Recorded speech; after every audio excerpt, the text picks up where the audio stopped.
बागों में लगे इन दरख्तों की रौनक बढ़ाते ये हरे पीले पपीते किसान की काविशों का नतीजा है। किसान की अनथक मेहनत से ये 2 साल में पौधे से दरख्त बनकर फल देना शुरू कर देता है। फ्रूट ये बहुत अर्ली देता है। ये तो इसकी लाइफ तकरीबन 3 साल है पर एक पौधे की, और 2 साल में ये तकरीबन 3 से 4 मन फल देता है।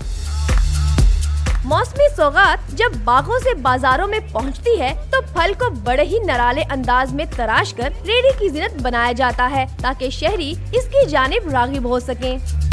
बहुत फायदेमंद है, मैदे के लिए, पेट के लिए, आजमे के लिए वाश करता है। ज़्यादातर ये लोग खाते हैं दवाई के तौर पे। इसको खाने से बीमारियां दूर होती हैं। अगर ये फ्रेश है तो इसके लिए बहुत बेहतर है ये खाने के लिए। पपीता सस्ता और सेहत के लिए मुफीद फल है, जब ही तो शहरी इसे हाथों हाथ लेने में मसरूफ हैं। कैमरामैन फारूक अहमद के साथ किंजा मलिक, डॉन न्यूज़, लाहौर।